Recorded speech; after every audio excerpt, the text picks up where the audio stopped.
កុំឌឺកម្ពុជាកុំមើងងាយកម្ពុជាសមត្ថភាពយើងមានគ្រប់គ្រាន់ហើយកម្ពុជាកុំភ្លេចថាប្រទេសនេះធ្លាប់ពីឆ្នាំ80ចេញមកបាតដៃទៅទេគេហុំព័ទ្ធគ្រប់ទិសសល់តែច្រកតិចតួចទេនៅរស់បានហើយទប់ជាមួយនឹងការវិលត្រឡប់នៃរបបខ្មែរក្រហមមកដល់ម៉ោងនេះហើយអត់មានទេហើយខ្ញុំចូលមើលនៅក្នុង comment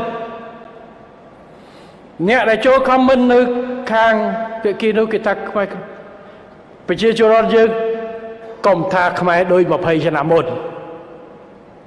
បានន័យថាប្រជាពលរដ្ឋយើងក៏ជឿទុកចិត្តជឿជាក់ហើយឥឡូវព្រមទទួលស្គាល់